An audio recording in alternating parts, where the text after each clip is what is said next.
nimanka curaniyiinta la laayay ee diinta Ilaahay ka ridoobay ee saxaabadiina laayay xooliina qaaday dalkiina ku baxay dastuurkiina ku baxay diintii ay soo galeenna maartay diiday waxayaan iyana quraanka ay ku sugantay axaadiistaasina xadiiska man badala diinahu quri kuma sugne ka sina waa ku sugan yahay nusuus badan baa maartay si dadban iyo si toosaba looga dareemaya marka waxaan idin leeyahay waxa fahantaan dad yahow waxa fahantaan marka laga hadlayo dawlad muslim ah oo dad muslimiin leeyihiin oo dastuur muslimiina qortay oo gundig uga dhigay kitaabka iyo sunnada qofku haduu kitaabka iyo sunnada dastuurka uu ixtiraamo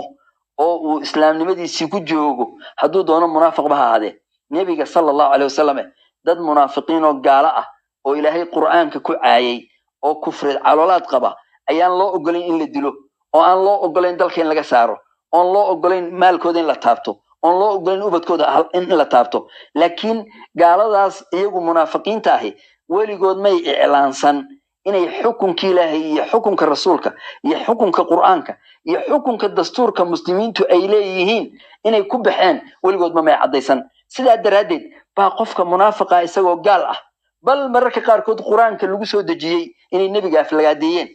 oo uu leeyahay Abdullah ibn Salul aayadii marti suuratul munaafiquun لا يخرجن العز منها الأدل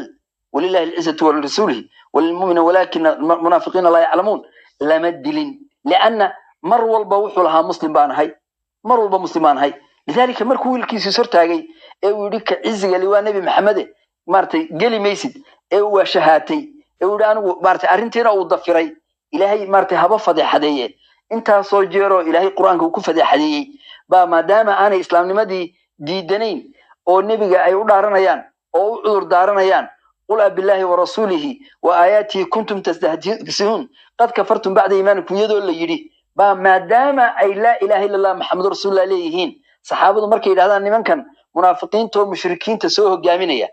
oo dagaaladii nabiga lagu qaaday oo dhan haduu yahay qaswatul ahzab haduu yahay qaswatu maxaan ku raada uhud haduu yahay qazawaadkii ka dambeeyay mar walba iyaga ayaa soo abaabuli jiray nimanka mushrikiinta iyo qabaa'ilka isku xidhi jiray markaas saxaabadu waxay odhan jireen sidee baan cadow daakhiliya isagoo gudaha ku jira oo maalin walba la weeraraya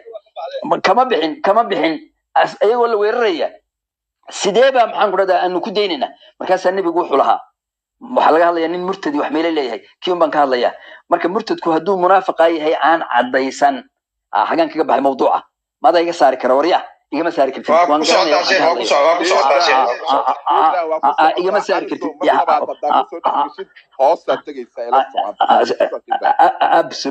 absolutely waxa weeyaan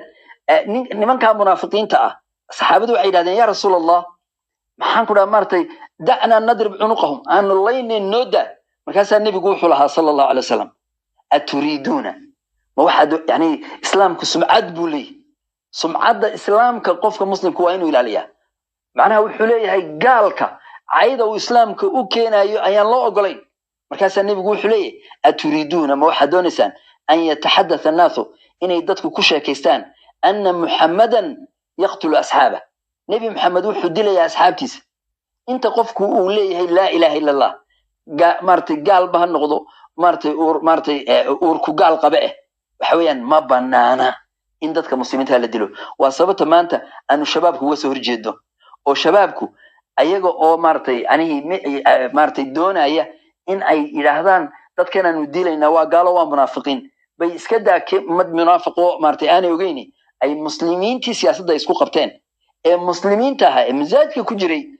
ilaa waqtigii nabiga waaba la baqayo dawlad baa jirtay ninka maanta muslim ee Soomaaliya ku nool ma nin diinta lagu qasbayo waa nin isagu diinta u hoggaansan oo salaadiisii aadaya oo soontiisii aadaya oo rabbi u hoggaansan oo ciidu maanta ka baqaya jirin ayay masaajidada ugu galayaan waa sababta aan u diidanahay waxay u sameeyaan inaan ahayn wax diintii ay ku matalaan ee qawaacidii guud ee aanu sharxayno ee dastuurka islaamka ku dhisan ay kaga baxeen waan ka baxay jazakumullahu khayr sheekh marka waa maasan sheekh marka muuda qof ku jira waxa u fahmay waa warkaaga si fiican baa u fahamnay ilaahay khayr ha ku siiyo xasanaadkaaga aan kugu daro waa maasantaa milyan jeer kulli warkii ugu quruxda badnaa ee caawa madashan ka dhacay jeedisay marka waxa u fahamnay nin kale ila hal dheer inaad hore isku taqaaneen oo aan xadiisna aan aaminsanin oo qur-aanka ku eg sidaad noo sheegtay haddaan علي الراقي علي الراقي علي الراقي sheekh ibrahim saasa u fahna ninka waa nin علي الراقي حمر بايسوكا يدنبيسي علي الراقي aniga jaacada medicine kan dhigan jiray ragii dacwadan wadahayn علي الراقي aniga waqooyi baan aaday isagana kismaayo tagay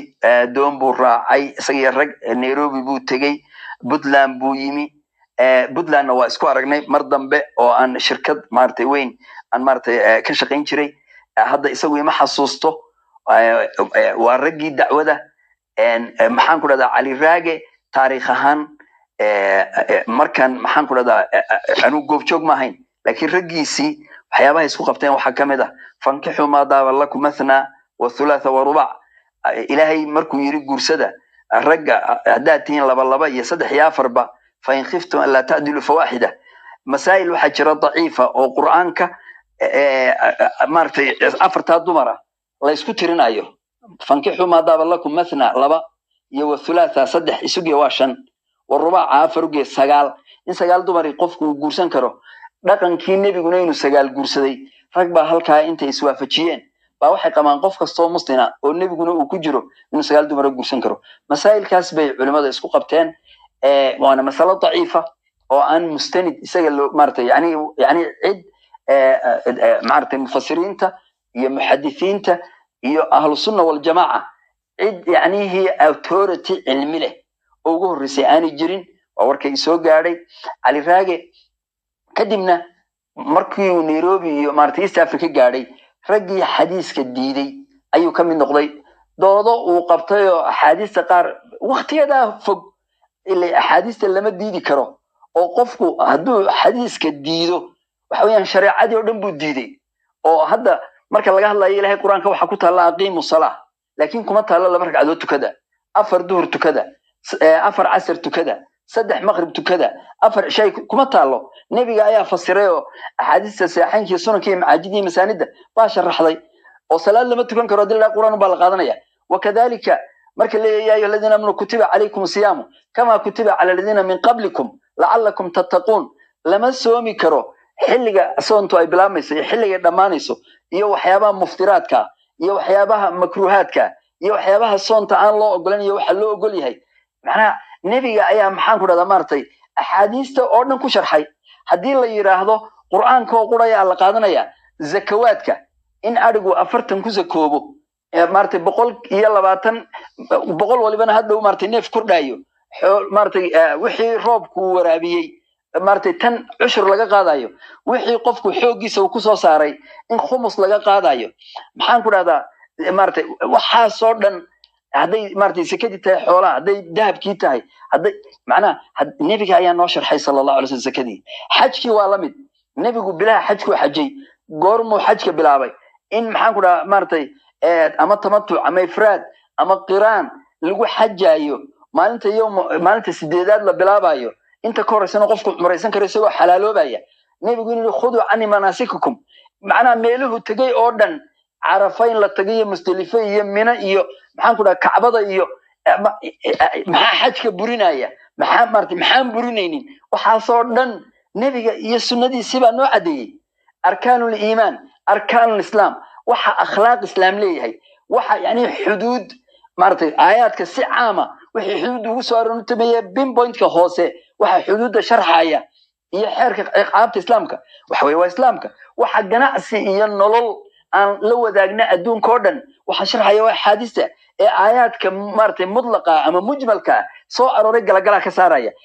dawladda islaamku iyo nabi maxamed dawladii uu dhisay wax alaala cidii la jihaadiyay cidii nabad la siinayo cidii hudna la galayo goorma hudnada la galaya macna siyaasadda khaarijiga ee maartay sharaxaysa waa sunnada nabiga sallallahu alayhi wasallam wax alaala nolosha ummadda nabi maxamed oo dhan quraanku wuxuu ka dhigan yahay hadda dastuurka mareykanka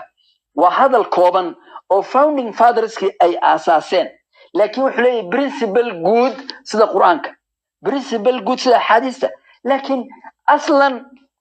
مركز لقاها الله يوم حنكر هذا هدي وحلي سكو قبطه principalkii ayaa dastuurka la isula noqonaya laakiin furuucda iyo qawaaniinta ay reer Yurub leeyihiin ama Mareykanka leeyihiin maraakiib qaadi mayso marka waxa jaamacad Harvard iyo Stanford iyo adduunka Oxford maartay loo la develop gareeyay sida islaamku u develop gareeyay oo fiqiga macnaha waxay gaaladu rumaysan yihiin in ugu yaraan 10 qarni muslimiintu wixii fiqi ay develop gareeyeen ee kitaabkii sunnada ay ka soo saareen furuucdooda ee aan khilaafi karin kitaabkii sunnada iyadoo xayaatada ku binaysan waxay aaminsan gaaladu in 10 qarni muslimiintu fiqigooda ka horeeya ama islaamkii maartay yani fiqiga ay develop gareeyeen iyo sida uu rijo yahay lidalika dalka dhan ee dastuurka Mareykanka halka yare buuga waxa ay qaanuun leeyihiin maraakiibtu aanay qaadi karin waxa shardi ah inaanu dastuurkooda khilaafin marka laga hadlayo human rights marka laga hadlayo qofku inuu noolaadeen xaq u leeyahay waa uga baxay Sheikh Ibrahim iyo Cabdiqaadir labadiina waxaan rabaa Cabdiqaadir waliba booska adiga laftigaaga arrintan inaad initiative-keeda qaadato oo aad berri aan hawshan aan u hawlgalno waxaan jira laba nin oo aan aad u daran midna waa masaajidka Masjid Rawda Sheikh Ibrahim arrinta guurka oo sagaalka ah xilligii uu aaminsanaa isagoo masaajidka Rawda laga naadinayo la leeyahay xilliga todoba qaba ورنا عبد الغار بوسو إن كان عادي فكر معه والله أبو والله وحاربا كان أبو نورق لي وحاربا إلى السلام والله أبو نورق والله مسمى إنه نقدانيو شيك أوضح وحاربا محمد رسول كاري دينوس يا لبدينا شخصي نقنعه أوكي لكن وانا كنت أدي لكن صوت روح عشان سماقة دملا دينوس دملا هي أوكي عندما Cabdiqaadir waxa rabaa adii sheekh waxa u dhameynaan waxa ka hadlay shakhsi qof ka hadlaysa diinus u kaadi haaska hadla sidii kala raali ka adika ma hadlay dibala diinus hay waxa yar aan ka hadlay Sheikh Ibrahim la hadlo hay la hadal ku soo waxa Cabdiqaadir waxaan rabaa ninkan iga qabo Sheikh Ibrahim waa salaamaya walaalkay waxaan rabaa Ali ana ku soo saaray ma aqaan waa uga mahadcelinayaa Sheikh Ibrahim وكبري على الرجال سينينا فوضى نجدا واحد بقول جارة كوسين إن كبر أنت ضدك كلا للسيو وحوي شيخ إبراهيم والسلام يا وأنا أمهد علينا شرف وحا يوقفنا ولالكي إنه إيمر خاتي كعي إن ضدكي وحصاوة دبرتين هاي إلهي خير هالسيو runtii usluubkiisa iyo qaabkii u hadlay oo akhlaaqiga ahaa oo aan yani waa laga yaabaa marka qaarkood waxyaalo uu maqlay oo uusan goobjoog ahayn sida Cali baa xadiis diiday iyo Cali baa sagaalnaad baneeyay oo riwaayado walaalkay uu maqlay runtii waa shakhsi qalbi wanaagsan waxa laga yaabaa waxyaalahaas walaalkay inuusan wax ka mid goobjoog u ahayn laakiin wax maqaalo ku asagoo soo cadeeyay wax uu maqlay ay tahay uu daawado laakiin uu sheegay inuu macnaha uu goobjoog yahay laakiin uu maqlay mana uusan daawan because meelaan dhahayo xadiisaan diiday iyo sagaal naagood baan banaa walaalana meelna kuma jirto waligayna ma oran waa dhageystay adiga oo le ilaahay baa maalinta qiyaamee marag aan wahay waa dhageystay adigoo TV ka doodaya oo warka doodaadu uu yahay sidaadii makaba u lahayd axaadiista rasuulka ee saxiixaynka iyo sunanka iyo cilmiga xadiiska ee muslimiintu ay ku ijmaacsan yihiin haddaan nahay ama salafiyaan sheegano ama ashaaciro waa ogtahay ibn Hajar Asqalani ahad authority-ga cilmiga kaga awood badan inaanu jirin waad ogtahay in la yiraahdo Xaafid ibn Hajar Asqalani dhageyso xadiiska man badala diinuhu faqtulu ama hadda xadiiskii kale aad caayisay حديثكي حساسية walaalku lahaa waxa la yiraahdaa waxba ma caayo walaal حديثك هذا خرافات حديث صحيح في عليه شبران وقصوا ما وسويا إلا سؤال بيودي أنا حسوسي إيكالي شيخ إبراهيم وخير الله كسي وهذا الإعانة بوال وذاك شيخ إبراهيم لا خير كسي ولا لا وحا أنكه الله يا وحوي هاي أحاديث النبي ومجرته أما ما آمن سني أفكي ولغي كما أوران سغالنا غود بابنان أفكي ولغي كما أوران ويلش إنك أولالكي أو بحسناي أو دبعديسو أي تا إنو قف كشيغو أم قف ويرانو أجوابي مايو وداينا أنا أجواب واتخلطنا haddana u jawaabi maayo ragga atraabta aan nahay oo adigu aad ka mid tahay baan la hadlaya walaalow horta labadaa arrimood mana jiraan weligayna ma oran walaalaha meesha noo maamulaya oo daada iyo ka mid yihiin abqaadir boosna waxaan ka codsanayaa haddii cali oo oranaya axaadiista ma aaminsani xadiis qofku waa dhaliili karaa sanadkiisu wax ka sheegi karaa qur-aanku u bandhigi karaa hadda hadalkii sheekh ibraahim jazaahu allahu khayran waxaa ka mid ahaa wax alla waxaa baylow iyo buugaaga hadday dastuurka marinta khilaafaan wax qiimaa ma laha sidoo kale aan aaminsanahay wax alla waxa la wariyey hadday qur-aanka khilaafaan inaanay soconin wax kaloo cusub ma jiro waxaan leeyahay muxaadaro nadka ku jirta oo la yidhaahdo التوجيهات النبوية على الحياة الفردية ومن قبل 26 حديث عن سود الشرعي قفل بو يوتيوب هايستا هقلو هفيريو ولا الشيخ إبراهيم وكال الله ولا لمعاني وحدبت إيا وحا قطري قطينكا oo dadka nacaybka ku jira ay ku sheekaystaan waa kala labo qof mustawahaaga oo aqoontaadoo kala leh uma habboona in wax uu maqlay oo uusan goobjoog ka ahayn walaale uu ka hadlo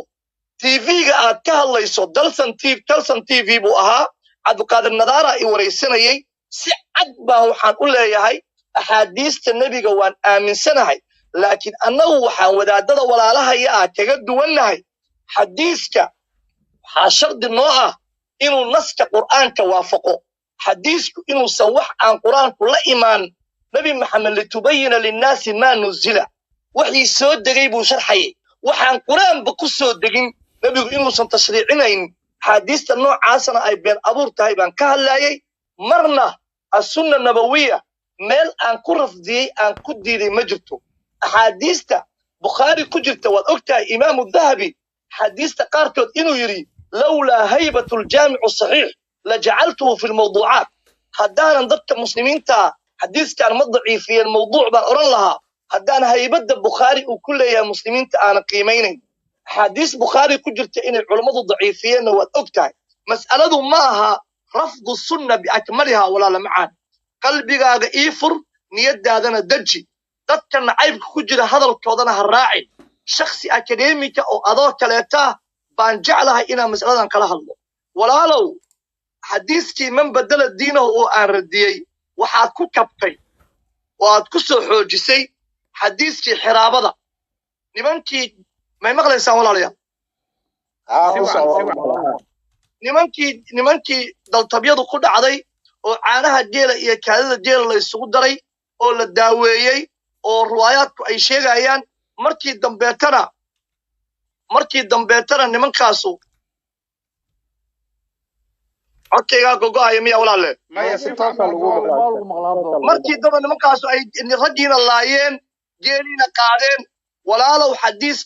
walaalow sheekh ibraahimow xadiiskaasu ma caddaynaayo nimankaa diin ay ka laabteen in loo dilay nimankaa nas qur'aana lagu dilay annafsu binafsi ah dad bay laayeen xoolay dhaceen xiraabay jireen xadgudub bay sameeyeen walaalow naskaasu ma xoojinayo xadiiskii ahaa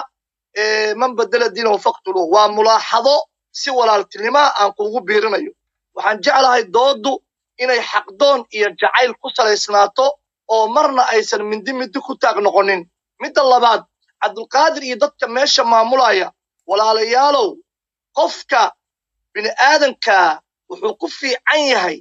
in uu haddii dood cilmiya sida sheekh ibraahim oo kale intuu adilla keeno inuu ka hadlo midda labaad waxaan rabaa walaalka ibraahim inaan ka mulaaxadeeyo arrin ila muuqata inuu saxday baal maray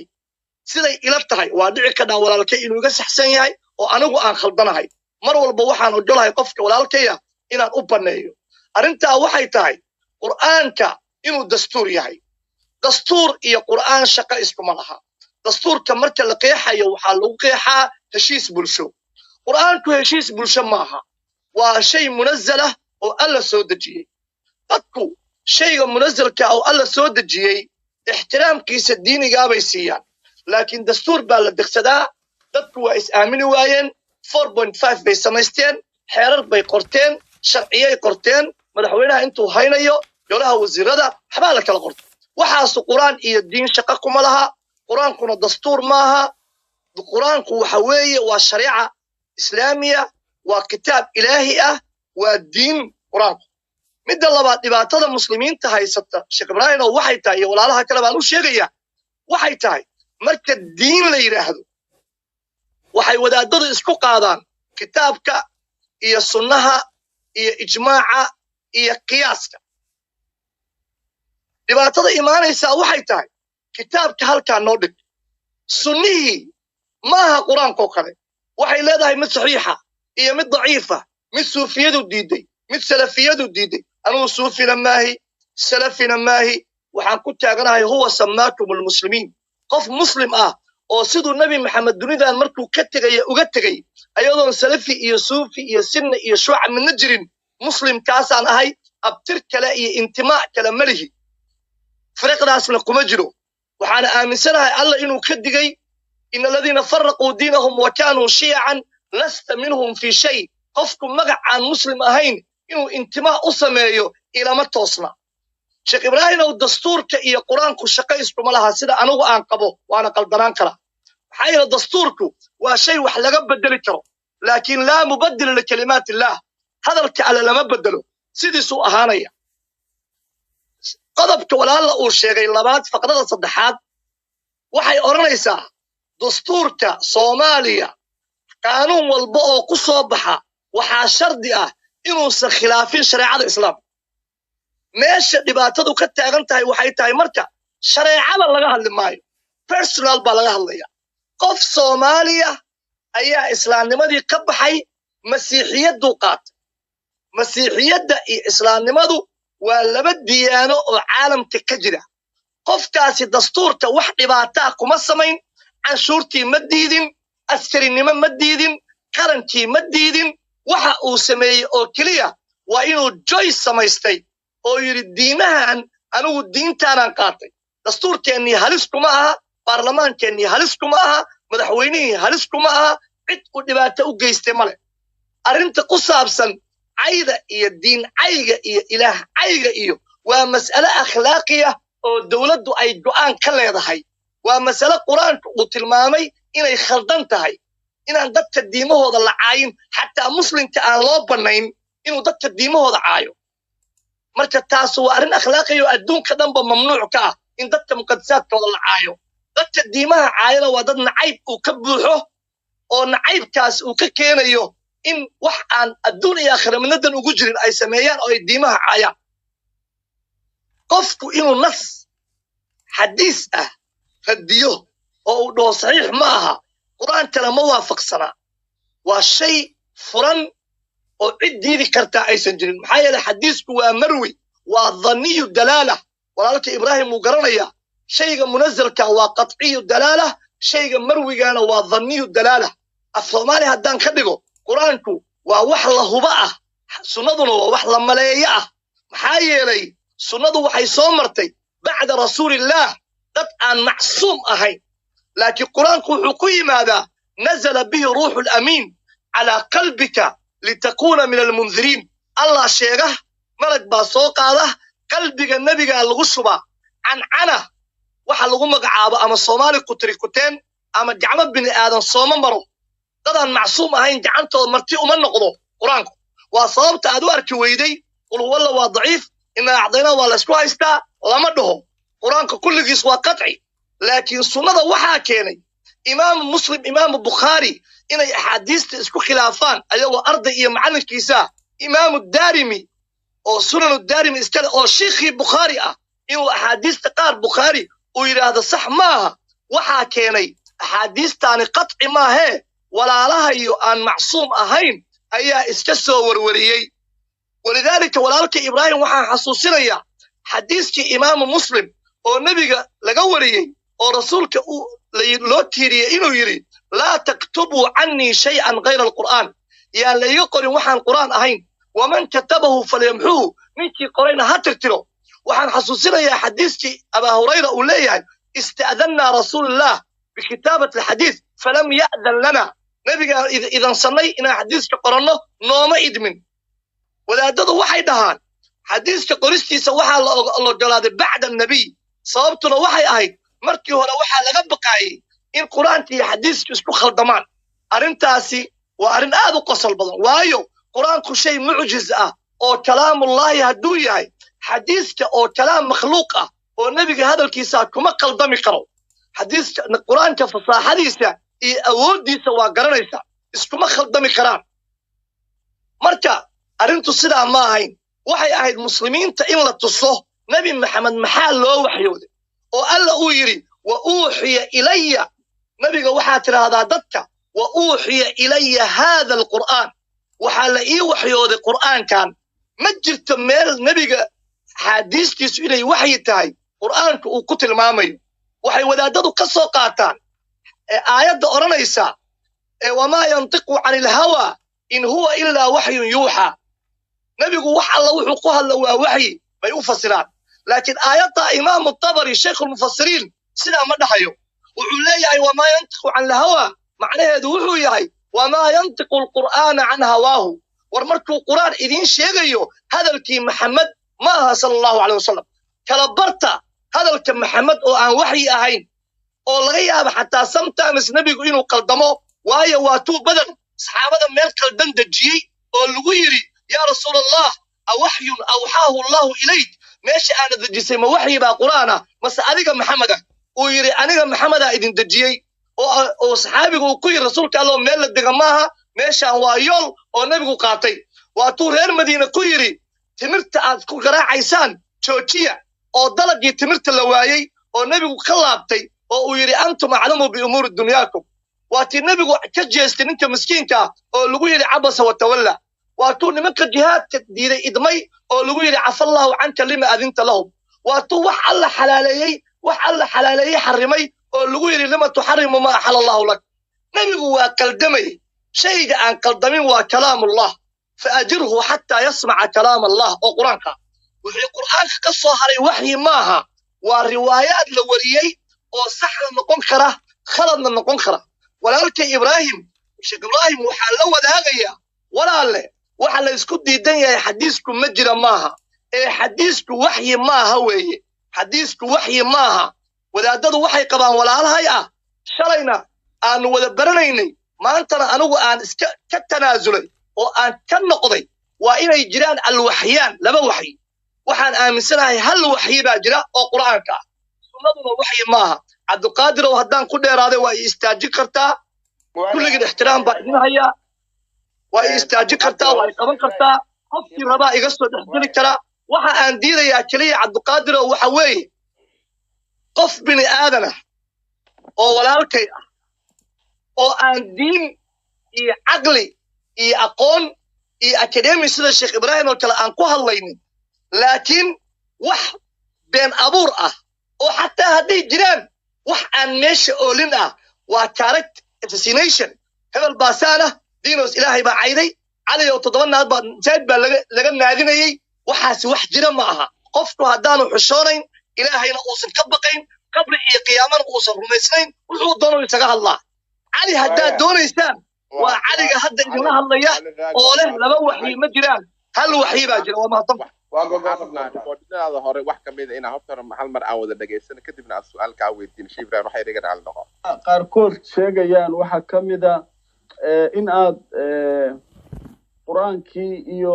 axaadiis geli weyday ee nabiyullaahi maxamed oo intaasoo xaas lahaa oo nadaafad lahaa oo shakhsi daahir ahaa inay gelaysana ma aaminsani waxaa ka mid ah xadiiska haddaaya aan ka hadlayey oo ah malakumowd baa nabi muuse malakumowd feeray oo iltiriday waxaa ka mid ah xadiiska odhanaya nabi maxamed baa xaasaskii 9kiisa naagood hal habeen u galmooday oo after yani 9 mar kadib hal mar qubaystay yani waa mas'alo aan lagu ogaan karin ilaa 2 shay maahe inay naaguhu nabigu ka sheekeeyeen galmadiisa iyo CC camera in lagu daawaday maahe nabi maxamed inuu 9 naagood u tagay kadibna hal mar uu qubaystay cid ogaan kartaa ma jirto annaga dumarkan qabnaa galmadeena kama sheekeeyaan waxaasha lillaah dumarkii nabiguna galmadiisa kama sheekeynaynin arrintaasi waxay ahayd arrin dad acdaa u rasuul ah ay fidiyeen oo ay nabiga ay ku dhaleecaynayeen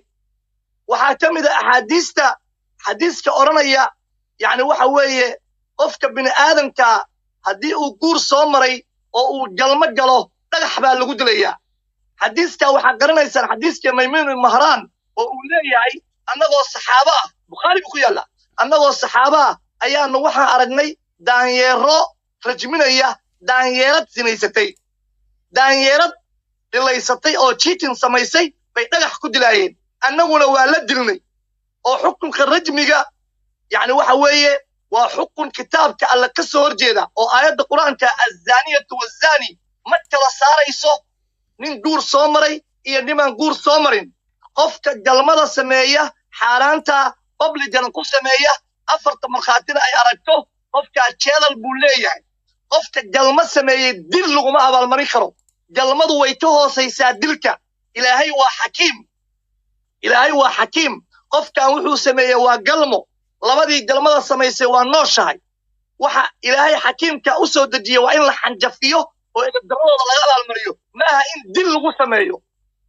dilku wuu ka sii wen yahay dembigay galeen saaka cabdulqaadir boos oo wejiga wasakh ugu taal inaan gacanta uga tira maahe inta mindi soo qaato inaan wasakhdiiyo maqaarka isla gooyo buu rajmigu la mid yahay waa xamaaqa ilaahayna axkaam xamaaqa ah iyo nebiga kama yimaadaan dadka qaarkii waxay keensanaan aayad waxay dhahaan aayad baa jiri jirtay qur-aanka laga saaray laakiin xukunkeedii joogo see ku dhici kadhaa aayadaan u baahannahay inaan alle ku caabudno inta diinta laga saaro in xukunkeeda la baaqi yeelo xataa qaabka aayaddaas yani xadiiska sheegaya inay u qoran tahay ashaykhu washaykhatu ilaa zanaaya waa qaab khaldan maxaa yeelay ashaykhu washaykha waa odayga iyo habarta oday iyo habar zina kuma koobna dhallinyaraa zinaysan karta luqatan wa sharcan buu u khaldan yahay sida culummada in fara badan ay ka hadleen oo kuwa casriga iyo kuwii horeba ay ka hadleen waxyaalahaas qur-aanka khilaafsan ayaanu annagu diidannahay salaad iyo soon iyo akhlaaqiyaad iyo sharaf iyo midna ma diidanin inkastoo aan aaminsanahay akhlaaqda ugu weyn oo nebiga inay qur-aanka ahayd sida caaisha tiri kaana khulquhu alqur'aan waa wax ilaahay lagu mahadiyo haddii la odhan lahaa kaana khulquhu sunna axaadiis badan oo been abuura baa akhlaaq noo noqon lahaa oo ay ka mid tahay qofka gaalka waddada ha lagu ciriiriyo islaamku saa ma qabo islaamku wuxuu qabaa waquulu linnaasi xusnan qofka gaalka inaad weji furan ku soo jiidato oo aad diinta mu'allafo diinta u soo jiido inaad waddada ku ciriiriso axaadiista aan saxda ahayn bay ka mid tahay oo qur-aanka hor imaanaya intaas oo maaragtay xadiis oo qur-aanka khilaafsan oo akhlaaqiyaadka basharka khilaafsan oo يعني waxa weeye waa buuxaan wax la tirin kara maaha ilaahay waxaan ku mahadinaynaa inuu marjic noo yeelay walaalkii cabdiqaadir waxaa ka mid ahaa hadalkiisa caliyow waxaan dhegaystay adigoo odhanaya heesaha bannaan nas qur'aan ah oo heesta xaaraantinimeeye ma jirto qur'aanku waxa uu xaaraantinimeeyey waa hadalka xun alfawaaxish hadalka xun muxaadaradana waa galaa heestana waa galaa gabaygana waa galaa buraanburadana waa galaa hadalka fiican muxaadaradu galaa heestuu galaa gabaygu galaa buraanburku galaa waxa aan qiimaynayno nooca hadalka maaha waxa aan qiimaynayno nooca hadalka yani ma hees baa ma gabay baa ma muxaadara ma qiimaynayno waxaan qiimaynaynaa context uu ka kooban yahay haddii muxaadaradu ay nacayb tahay sidii walaalkay sheekh ibraahim haddaayuu ka hadlaayay go'aanka shabaabku ay madaxdeenna iyo maartay xubnaha baarlamaanka iyo saraakiisha iyo aqoon-yahanada iyo hooyooyinka ay masaajidada ku laynayaan waa muxaadaro nin masaajid ka jeediyey ma qaadanayno heesta odhanaysa allaa weyn ninkii aaminaha awood leh waa helay saxa markuu leeyahay yani waxa weeye cishaduu ilaahay cirka taagay udubli'i ciidana ka dhigay gogol waa aayad wasamaa rafacaha biqayri camadin waalarda farashnaaha fanicma almaahiduun بغير عمد ترونها إلهي ما سمدنا أضب الآن تاغي عيدا نقول كده وآيات قرآن إن لغوها سادن بماها ولا تدو وحي كدغان وحي آدو كدغان موسيقى وآد موددين والعكا حدين موسيقى وح نصأة أو تحريمين يا مجرو سيدا ولالك يا شيخ إبراهيم قميصك يا كوفيدا يا صورك أسارا قروح دا أقول يا أسترك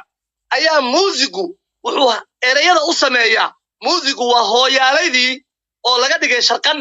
dadku markay gabayayaan say u qurxiyaan hooyaalayey hooya bay dhahaan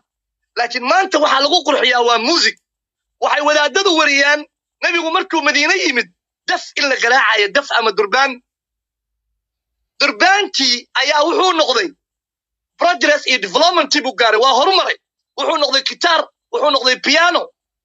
lama dhihi karo maxaa durbaan kaliya bannaan oo aroosada laga tumayaa ee lama oran gitaarka iyo pianada lama oran karo taasi waxay la mid tahay nabi maxamed masaajidka dameer buu raaci jiray laakiin maanta hadduu noolaan lahaa nabiga salawaatu rabbi wasalaamu calayh xabiibkeenna special check baa la saari lahaa adduunkaa isbedelay ama limousine baa lagu qaadi lahaa markhaati baa iiga tihin isbedelka walxuhu qiimo ma keeno wax shariica islaamiya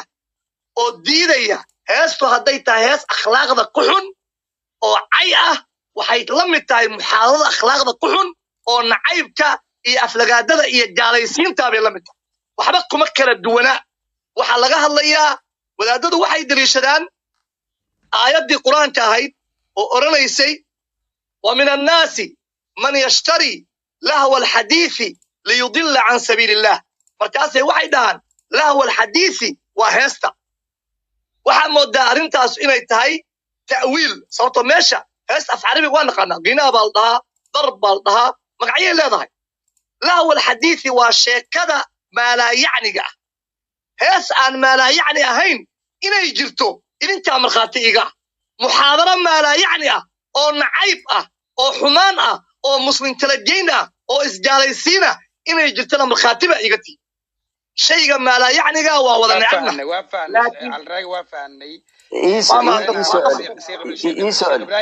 sheekh ibrahim aan farta ka saaraa microfonka laakiin hadduu ii ogolaado sheekha su'aal 700 oo qof halkan ku jirto isweydiinaysa waa midda ugu xooga badan ee caldheer loo qabaa rabaa inaan wax yar weydiiyo kadibna kuu soo celiyo caldheer ma jirtaa inaad sheegtay in qur-aanka loo fasiran karo hadba sidii la doono una la jaan qaadi karo dunida casriga ah 30 second iigu celi jawaabta sheekh ibrahim aan microfonka hadalkan idin wuxuu ahaa qur'aankani dadka nool buu u soo degay liyunzira man kaana xayan marti ugama nihin wadaaddo horoo fasiray aayadda markaan akhrinayno alla weyne wuxuuna amray liyadabbaruu aayaatihi inaan aayaadkiisa fiirfiirino waliyadakara ulul albaab qur'aankan dad dhintay marti ugama nihin annaguuna hor yaallaa 3 shay baan haysannaa oo lagu magacaabo tuulka qur'aanka lagu fahmo aayad baan noo sheegtay waa qur'aanan carabiyan liqawmin yacqiluun qur'aankii baan haysannaa afkuu ku qornaa baan haysannaa caqligaan ku fahmi lahayn oo ku tadabburi lahayn baan haysannaa dad amwaat ah oo dhintay qur'aanka fahamkiisa marti ugama nihin wax aan walaalkay ibnu kasiir ka fahmin baa walaalka muslimka maanta jooga qur'aan ka fahmi karaa sidaasaan idin walaalo wamaad sheekh ibrahim ay soo dhawow waay alxamdulilah wasala allahu calaa maxamed wala ali maxamed waa soo gebagabaynayaa ilaahay idin barakeeyo waxaan ka hadlayaa qodobadii uu taabtay baan ka hadlayaa number 1 wuxuu yidhi qur'aanku dastuur maaha qur'aanku dastuur maaha aniga waxaan ka baxay jaamacadda Durban dalka South Africa postgraduate law waliba waxaan bartay constitutional law waliba waxaan thesis-kayga ku sameeyay in la compare gareeyo Islamic law dastuurkeeda iyo modern maxaa la yiraahdaa western countries maxaan ku radaa law dastuurkeeda macnaha constitutional law marka loo eegayo shariicada islaamka iyo marka loo eegayo modern lawga ayaan waliba comparison ku sameeyay macnaha idin faani maayo laakiin waxaan ka hadlayo inaan fahansanahay baan rabaa inaan idin sheego wiil Soomaaliyeed baan nahay markaan wax baranayna dadka Soomaaliyeed caawo kale wixii confusion ay ka qabaan inaan u cadeeyaan u baranayay iyo inaan maartay dadkayga ku anfaco number 1 dastuurka sida uu Cali Raagi la tirsan yahay dastuurku waa miisaaq guud oo principalka aanay dalkaas iyo dadkaasi dhaafi karin baa dastuurka ku yaala laakiin qaanuunka ummadii ay leedahay maraakibi ma qaadi karto lidaalika waa sababta annaga iyo gaalada maxaan ku kala duwanay horta muslim iyo gaal maxay ku kala duwan yihiin ummadii nabi maxamed sallallahu alayhi wasallam uu dawladii u horeeyay u sameeyay ee abubakar madaxweyne uu noqday ee noqdeen ee reer cabaasiyiintii noqdeen ee ay mamaaligtii noqdeen ee cuthmaaniyiintii 1918 maartay laga tuuray xukunka ee fiqigeeda iyo maxaan ku dhahay maxkamadaheeda lahaa maxaa dastuur u ahaa annaga waxaan ku kala duwanay gaalada dastuurkeeda waxaa lagu dhisaa xaakimiyatil jumhuur haddaba hadalkaa iga dhegaysta qof yacnihii qaanuuniga idinla hadlaya qofka muslimka ah haddaanu wax baran ama wax akhriyin ama dhibaydada kuwan oo kale aanu joogin mutalakhabad buu noqonaya waxyaabaha dadka caqlaaniyiinta ah oo caqliga ka horeeya shareecadu ay maanta dadka yacnihii diintooda jecel laakiin aan aqoonta lahayn ee uga faa'iidaystaan bay ka mid tahay annaga waxaan qabnaa haddaynu muslimiin nahay gaalada dastuurkoodu wuxuu ku dhisan yahay xaakimiyatil jumhuur jumhuurka marka ciddii ay soo doortaan ee codkooda ay siiyaan inay iyaga dastuur u samayso marka la doonayo dastuurka in wax laga bedelana referendum baa la qaadaa marka jumhuurkoodu waa ogtihiin dastuurka maraykanku inta jeer soo bedelay waa ogtihiin 29 dowladood dasaatiirtooda already in lagu daray in raggu iskuursan karo naaguhuna iskuursan karaan laana dastuurkoodu waa wax bashar qoray oo waa xaakimiyatul jumhuur wixii jumhuurku ay warkaan inta loo qaado maxaa la yiraahdaa inta loo qaado maxaa la yiraahdaa referendum inay raggu isguursadaan dastuurka lagu daraya waa gaalada dastuurkeeda annaga dastuurka islaamiga muxuu ku dhisan yahay annaga dastuurka islaamiga wuxuu ku dhisan yahay waa xaakimiyatullah wa xaakimiyatur rasuul dawlad muslim ah oo tiri annaga islaamkan hogaaminaya dastuurkayga hogaaminayo saldhig u ah macnaha xaq uma leh wax ilaahay xaaraantimeeyay dastuurkayga in lagu qoro laana quraanka ayaa saldhig noo ah markuu alraaga leeyahay quraanku dastuur ma aha wuxuu meesha ka saaraya islaamnimadii oo dhan ma meesha ka baxaysa islaamnimaduna waxay ka waa laba qaybood waa qayb bulshada oo dhan laga rabo oo nabigu wuxuu yiri mastaqbal qiblatana wa kala dhabihatana wa salla salatana fadhalika muslim jumhuurka muslimka oo dhan wax laga rabo waxna waa fardi marka dastuurka islaamka oo uu saldhig u yahay quraanka iyo sunnadu waxa laga rabaa ase shakhsan inaad u hoggaansato waxa kaloo laynaga rabaa ase bulsho inaynu ugu hoggaansano marka bulshada muslimka ah dastuurkooda maxaa lagu dhisaa waxa lagu dhisaa xaakimiyatullah wa xaakimiyatur rasuul haddii marka wanigi martay already sheegay ilaahay quraanka waxa ku taala waman lam yahkum bima anzala Allah illa quraanka waa ki yiri waanu hoggaansamaynaay qofka aan quraanka xukunkiisa hoos keenin muslimiin ma maqlaysaan waman lam yahkum wa ayat quraana qofka aan quraanka xukunkiisa hoos keenin fa ulaa'ika humul kaafiruun bur ilaahay fa ulaa'ika humul faasiquun fa ulaa'ika humul zalimuun wa qodob alam tara ila alladhina yaz'umuna annahum amanu bima unzila ilayka wama unzila min qablika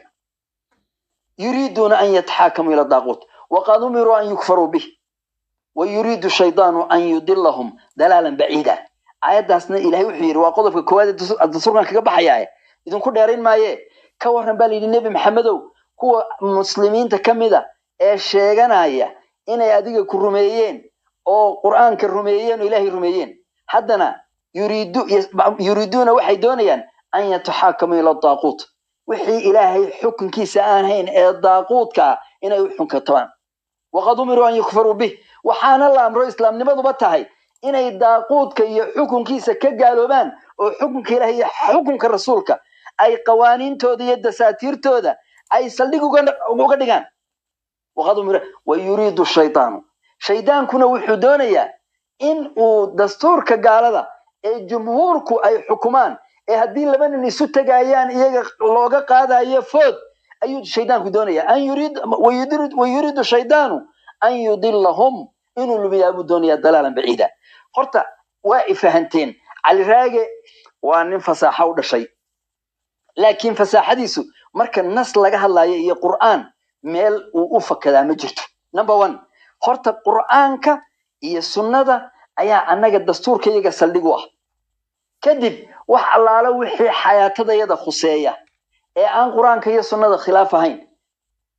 marka laga hadlayo bolosiga beeraha iyo bolosiga tacliinta iyo bolosiga dhaqaalaha iyo xeerka maxaan ku dhahdaa maartay ciqaabta iyo tacsiir iyo wixii dadka aan maartay xeer ciqaabeed oo ilaahay kitaabkiisa uu ku qoray aan ahayn ee ka hooseeya, wax allaala waxaas as long as aanay kitaabka iyo sunnada khilaafaynin waxa la noo ogol yahay inaanu lawaaixdeedii dejisano oo qoranno oo maartay beeraha iyo industry-ga iyo dhaqaalaha iyo siyaasadda iyo dawladnimada iyo dhaqanka iyo dhulka iyo tacmiirta wax allaala wax kasta waa la noo ogol yahay. laakiin waxa shardi ah quraanka iyo sunnada wixii aan qoranayna inaanay khilaafin. taasi waxa weeye inuu quraanku dastuur yahay oo aan la khilaafi karin, sida dastuurka Mareykanka wax kasta oo ay sameeyaan aanay u khilaafi karin oo quraanku uu dastuur yahay. waan ogahay dadka calmaaniinta ee shaxaarirada iyo kuwa doonaya inay diinta ka takhalusaan waa meesha ay rabaan inay maxaan ku dhamaartay dadka muslimiinta ay ka lugooyaan. waxaan hadlayo dhamina xataa xadiis quraan soo qaadan waa wada quraan. taasi waa qodob. waxa marka labaad yidhi sunnada iyo quraanku isku mid ma habuud. quraanka ilaahay baa ilaaliyay, laakiin sunnadu waxa weeyaan dad bay gacantooda gashay. waa run ilaahay baa quraanka ilaaliyo yidhi inna nahnu nazzalna dhikra wa inna lahu lahaafidun. laakiin quraanka ilaahay markuu ilaaliyay nabi maxamed buu waxyooday. nabi maxamedna saxaabadii buu baray. saxaabadii baa quraanka xifdiday. saxaabadii baa sida xadiiskaba looga ururiyay quraanka laga ururiyay. saxaabadii baa quraanku inuu 6200 iyo intaasoo aayadood noqda oo 30 juz aynu maanta haysano iyagu soo maray. waxaana uu maartay uu quraanku leeyahay sanad mutawaatir ah oo caali ah, hadduu 7 qiraa'o yahay iyo hadduu 10 qiraa'o yahay. xadiiska dariiqa lagu wariyay ee lagu ururiyay baa lagu ururiyay quraanka. haddii aanu nidhaahno quraanka iyo xadiiska waxa ay ku kala duwan yihiin hal shay oo qura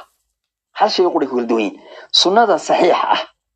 ee ummadda nabiga ka ansaxday ee saxaabadii iyo taabiciintii iyo taabiciintii ay kala wariyeen, marka lagu leeyahay waxyaabaha ay u adeegsadaan dadka shaxaarirada ah waxay yiraahdaan Bukhari 200 sano kadib buu yimi. sidee baa 200 sano kadib sunno la qoray ay maxaan ku dhahdaa loo daliishan waa xaq Bukhari 200 sano maartay ayuu yimi, laakiin waa maartay waa xaq yuraadu biha al-baadil lagu doonayo. waxa ogaataan sunnada nabiga sallallahu alayhi wasallam okay wixii daciifa Ali Raagi iyo Ibrahim iyo Dinos iyo maxaan ku dhahdaa maxaa la yiraahdaa ragga maanta jooga 1440 sano islaamku soo jiray. 1440 ka sano sunnada nabiga already waa la xifdiyay. waxa loo sameeyay cilmi la dhaca cilmi hadis. waxa loo sameeyay dhammaan waxa la og yahay inta xadiis nabiga maartay laga wariyay loo tiiriyay iyo sanadkooda rag ku jira already waxa la og yahay kutubul hadis. maanta nin maanta joogo Albani inuu xadiis daciifiyo iskama daciifin karo, laana qawaamistii sunnada ee la qoray ayaa taala. 9 nin ee sanadka xadiiska ku jira ee Bukhari iyo u dhaxeeya nabiga sallallahu alayhi wasallam already 9 ninba dabaqaday doonaa bahan noqdaane waxay ku yaalaan kutub lagu qoray oo meeshu ku dhashay iyo meeshu ku yimi iyo hadduu xifdigiisu fiicnaa iyo hadduu xifdigiisu wanaagsanaa. lidaalika waa la yaqaanaa sunnada nabiga sallallahu alayhi wasallam sida loo yaqaano inta quraanka ka ansaxday oo shiicada iyo maartay firaqu daalla oo aaminsan quraankan ahayni inuu jiro sida loogu radiyay ayaa dadka sunnada nabiguna ilaahay u xifdiyay. okay sunnada daciif ma jirtaa? nacam, laana markii ummadda nabi maxamed iskhilaaftay in dad maxaan ku dhahaa shiica iyo qaar mu'tazila iyo qaar jahmiya ah iyo qaar qaraamida oo firaqa inay soo baxeen oo ahlu bid'ah oo qof kasto ahlu bid'ah damcay inuu diinta xadiiska iyo quraanka ma daliishan kare inuu arinta bidcadiisa khusaysa inuu xadiis ka dajiyo oo khawaarijtu ka dajiso waa shay thaabita. laakiin سعيد بن مسيب وابيه وها محمد صحابي مصيب يجي هبيدي عمرو شرحبيل iyo taabiciintii iyo taabiciintii intii fidnadu jirtay wax allaala wixii la damcay in xadiis maartay lagu soo daro dhammaantood inta la diiwaan geliyey baa waxaa lagu xukumay kii daciifa iyo kii wadciya ee la dejiyey sunnada nebiga waa la yaqaanaa waxaan uga jeedaa marka sunnada saxiixa ah ta daciifka waan isku waafaqsanay culimadii inay daciif yihiin sugtay ee cilmul xadiis science of maartay xadiis u samaysayna maartay waa joogtaa waanay diiwaan gashatay waa sababta maanta hadduu is yidhaahdo ninka la yidhaahdo cali raagi xadiis aan jirin samee aanu samayn karin hadduu is yidhaahdo xadiis saxiixa daciifin aanu daciifan karin hadduu is yidhaahdo xadiis la daciifiyey oo taabiciintii ay ka hadleen taabiciintii ay ka hadleen oo ilaa maalintaa diiwaan gashanaa hadduu is yidhaahdo saxiixna iyadoo la ogay in daciif lagu xukumay ninka ku jirana la garanayo sababta bidcadu xadiiska u dejinaya la garanayo maanta cabdilqaadir boos iyo ibraahim xirsi iyo cali raagi awooduma laha xadiis la daciifiyey inay saxiixiyaan mid saxiixoo saxaabadii iyo taabiciintii iyo ummaddii nebi maxamed ay talaqi kula kulantay oo cilmigii xadiiska waafaqayna nin daciifin karaa maanta kuma jiro marka dadka reer galbeedku nagu darsadeen ee doonaya diinta inay ka takhalusaan waxaan walaalahayga halkan ku jira maartay u sheegaya oo ogeysiinaya malay maqlaya waxaan isiri maartay waxaan idin leeyahay macnaha kutubta iyo sunnadu waa diiwaan gashantay bukhaarina 5,000 ama 6,000 xadiisuu qoray already maaha isagu meel jeebadiisa kala soo baxaye waa diiwaan gashanayd oo shuyuukhdiisa uu ka warinayana way ka diiwaan gashanayd sheekhiisana way ka diiwaan gashanayd sheekhiisana way ka diiwaan gashanayd ilaa laga gaadho saxaabiga marka lagu leeyahay bukhaari baa ururiyey bukhaari axaadiis culimadii ay haysoo qoran oo nebiga laga sugay oo jiilba jiil fiqigii lagu dhisay oo abu xaniifa oo maxaan ku dhaha bukhaari 70-80 sano uu fiqigiisa ku dhisay oo imaamu maalik oo bukhaari ka weynaa maxaan ku dhahdaa 80 sannadood uu fiqigiisa kusoo dhisay ayuu kutub ku ururiyey laakiin jeebadiisa xadiisu kala yimi ma jirto taasna waa masalada xadiiska in sunna daciifi jirto la daciifiyena ana u qiraya walaalkay isna wuu og yahay oo maartay niman hadda isu gaban karaya ma nihin waxa hadhay tafsiirka nacam tafsiirka mar walba hadday xadiis tahay iyo hadday tafsiir tahayba waxyaabaha nawaadirta ah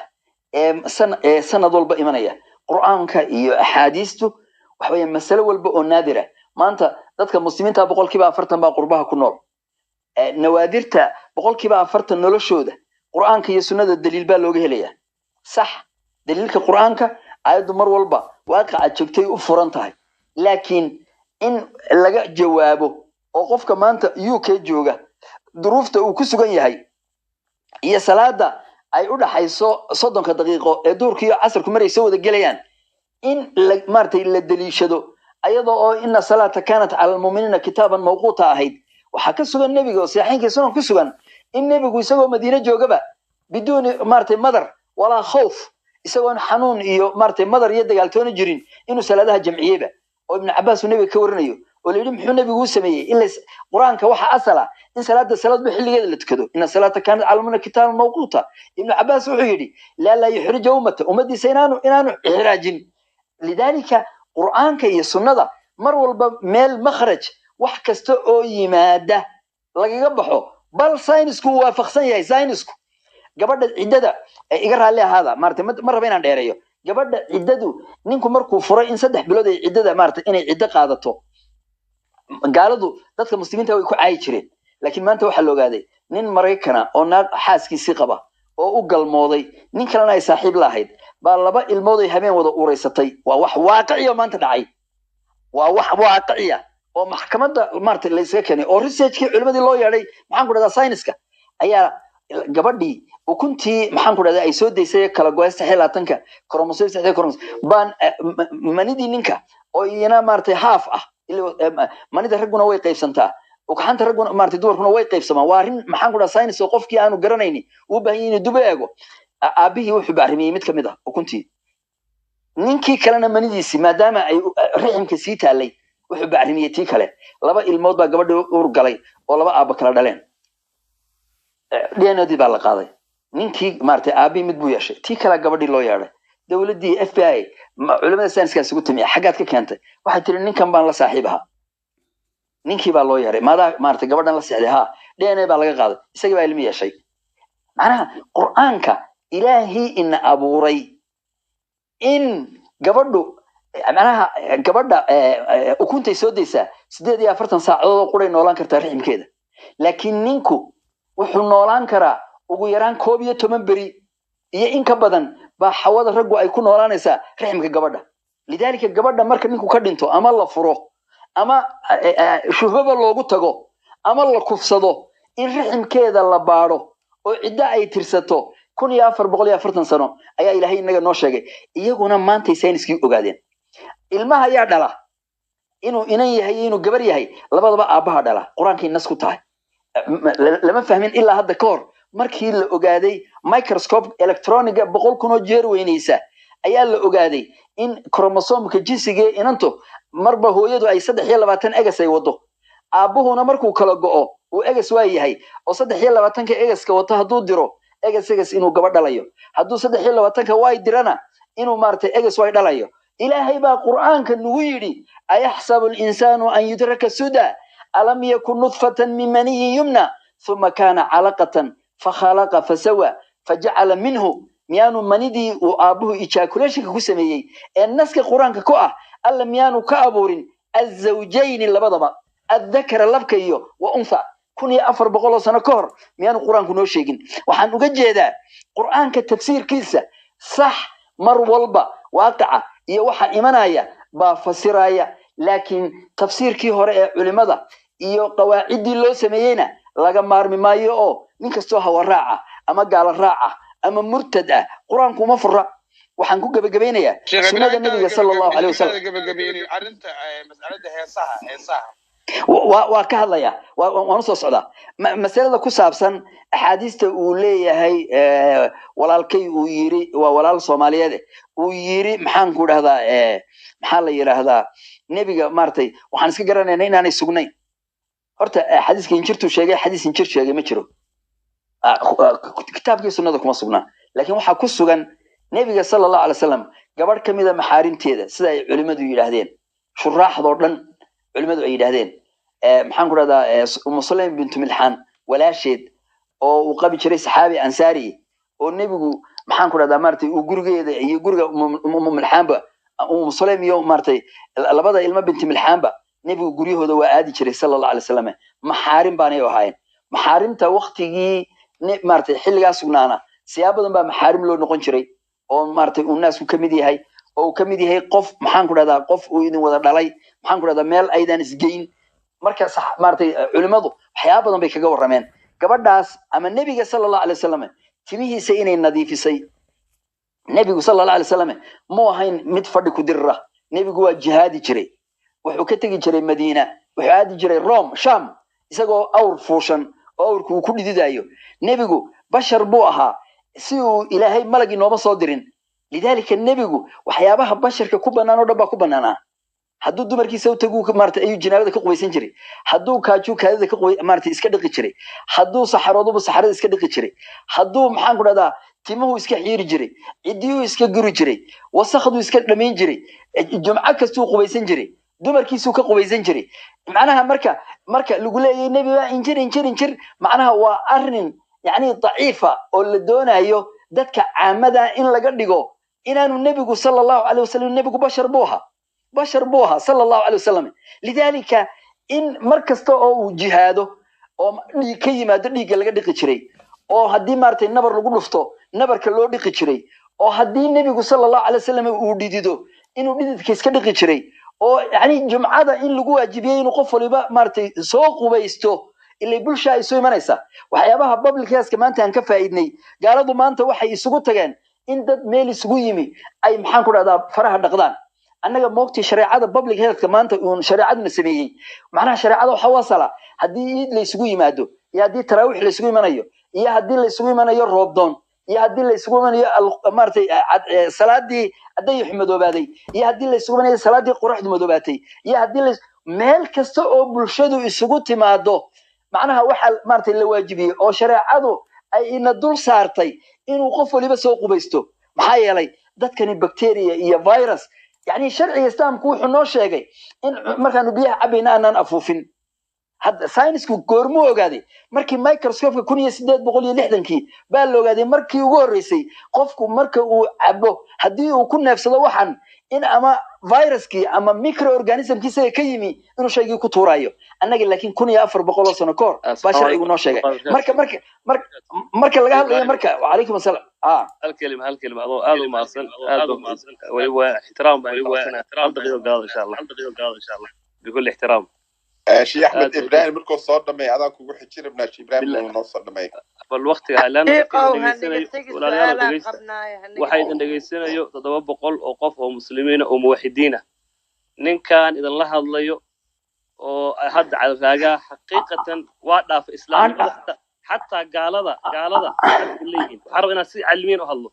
iga raal noqdo anoo in yarisu dhagaxtuur waa ku siiraya dhagaxtuur gabe meelaha saxda sheekh waxa way sida saxda in loo hadla fiican ninkan fasahaad iyo wali fasahaad lagu darwada liwaadku maanta oo looleynay aayadihi ilaahi tabaaraka wa tacaala wuxuu leeyahay quraan xitaa quraanka ma tali karo idaafatan ila dalika taa waxa isi dheer axaadiista nabigeena salawaatu rabbi wa salaamu alayhi markuu asaga leeyahay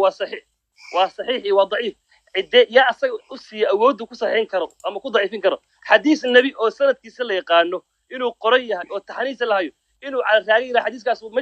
مجرو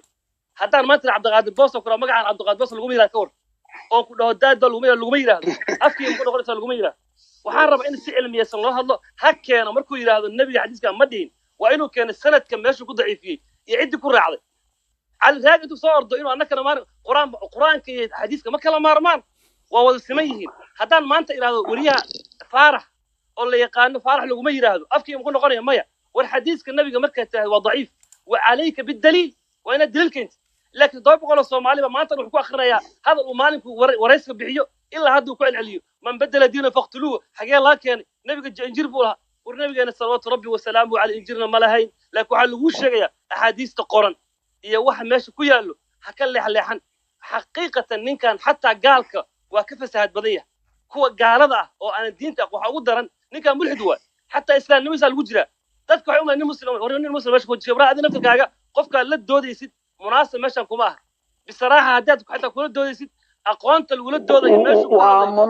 ومناس تضبطها بقول هذا عاوي لهي إيكين شبهات كيسو كبو حلا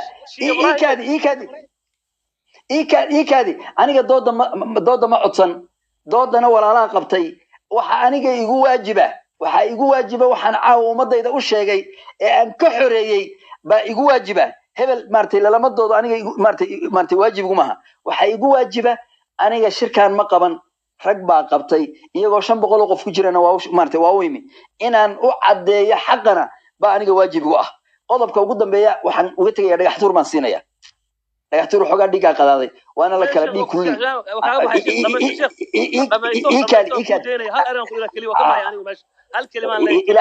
ولكن هذو كل دوديو مركو انه ادله كو كان الصومالي قيحان لما ربو مركو حديث النبي الضعيفيو وهاينو نتصرف فريسانا سيو وكبح الهي كبركيه arrinta uu leeyahay rajiminta labada qodob ay haray iyo heesta bas macna qodobka heestana waxaan ka oranayaa arrinta uu yiri rajimi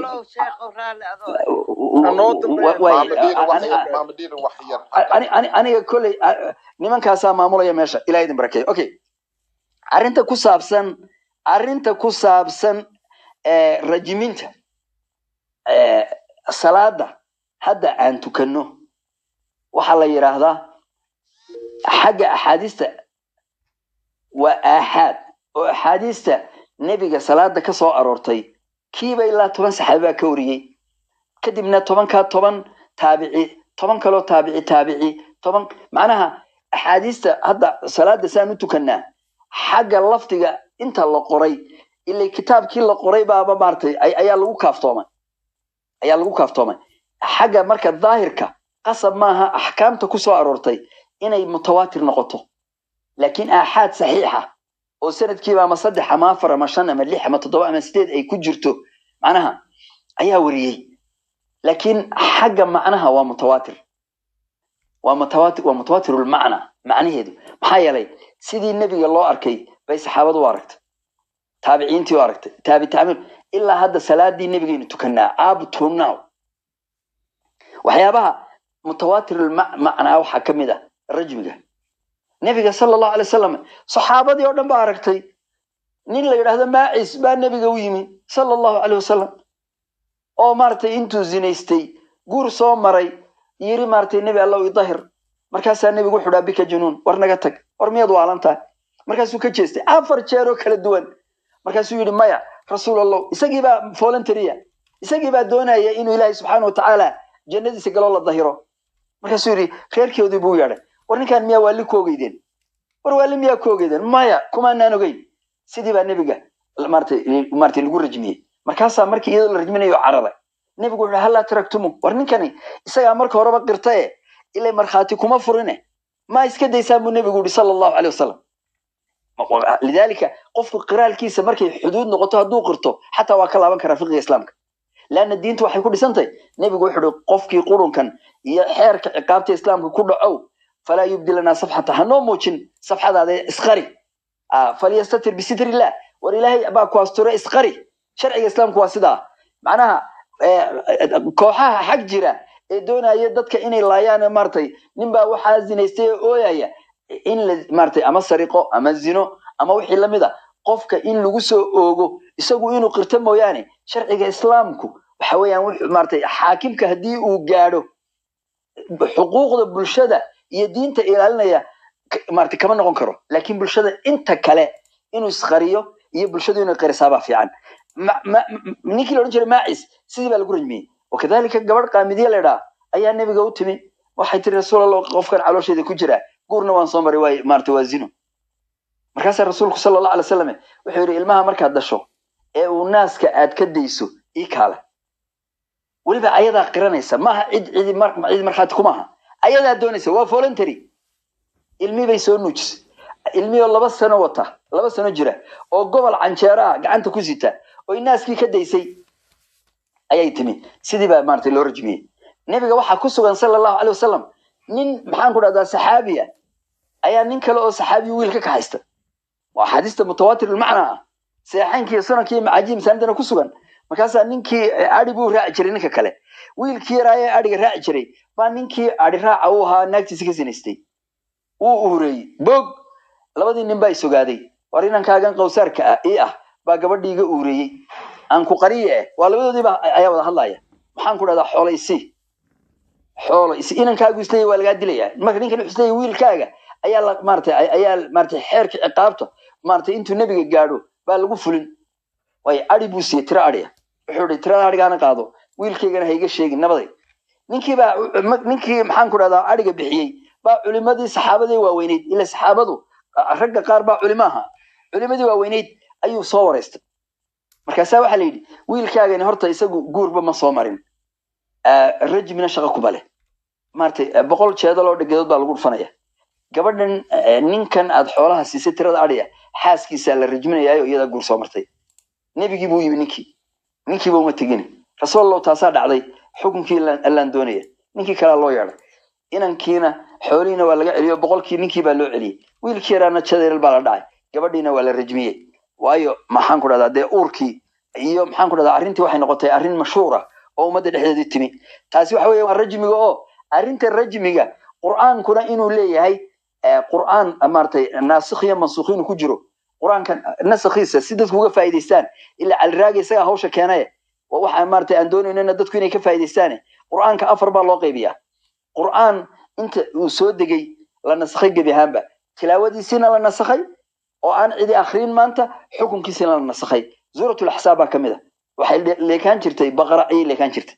yani aayad badan oo ahzaab ku jiri jiray iyo meelo kaleba baa tilaawadoodii iyo maxaan ku dhahaa xukunkeedii baa la nasakhay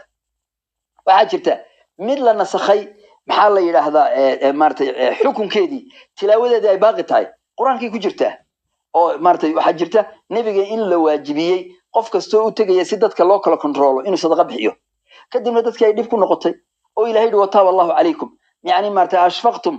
maartay an tuqaddimu bayna yaday maartay yani maartay miya awoodi kari weydeen wixii la idinku waajibiyay sadaqayna bixisaan marka rasuulka alla faqaysaan wataaba Allahu alaykum bal ilaahay wuu ka toobad aqbalayo arintan wuu idinka daay waxa jira qaar xukunkoodii uu baaqi yahay tilaawadoodii la nasakhay aayadda uu hadda soo qaatay cali raagi ayaa ka mid oo shaykhii iyo shaykhadii hadday zinaystaan maartay rajmiya cumar ibn khadaab wuxuu yidhi oo annaga maanta aanaan siisan karaynin cidna cali raagana aanaan siisan karaynin nin kale oo diinta doonaya inuu burburiyo aan siisan karaynin masxafkan ku qori lahaa buuhi cumar ibn khadaab haddaanan macnihii ogeyn in aayaddan tilaawadeeduna maartay ay mansuuq tahay xukunkeeduna uu baaqi yahay nabigaa rajmiyey abubakar baa rajmiyey anna waa rajminaynaa buuhi rajmigaasina waa qofka haddii 4 markhaati loo helo ama isagu uu qirto inta badanna zinadan iyo waxyaabaha xeerka ciqaabta sida loo cadayn karo haddaanay dadku iyagu isdaba socon baaba adag waana naxariis ilaahay subxaana watacaala uu dadka muslimiintaa siiyey hadalka ugu dambeeya oon uga tegayo aniga warkaasaa igu dambeeya rag badan oo culimaa baa soo galay waa qodobka ku saabsan heesa sax heesuhu labay u qaybsamaan midna waa tix la tiriyey midna waa macaazif cali raage waxaan ku waafaqsanay naadeerka ilaahay maartay subxaana wataala aniga isagaba hana hanuuniye waxaan ku waafaqsanay heesaha markay suugaanta noqoto wixii wanaagsani waa wax wanaagsan nacam ma ogtahay curyaankaba cagal looma waayine caynkaa wax loo yidhi kuwa cararayeeladan inay ku cibro qaataan waa wax wanaagsan suugaantu wixii qur-aanka iyo sunnada waafaqsan wax allaala wax dhiba male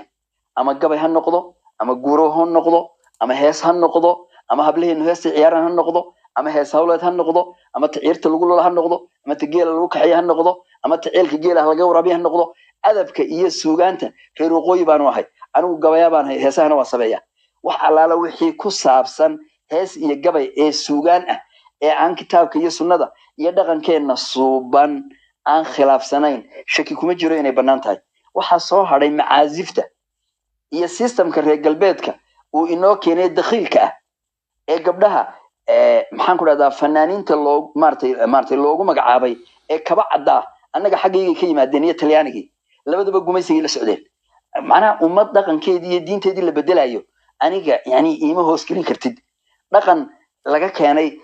rayxaana iyo maanta maxaan ku dhahdaa maartay zj3 iyo maxaan ku dhahdaa 50 cent oo hadda caruur loo haysto maanta gaaladu muusigay tubaan iyo raabkooda iyo dhaqankooda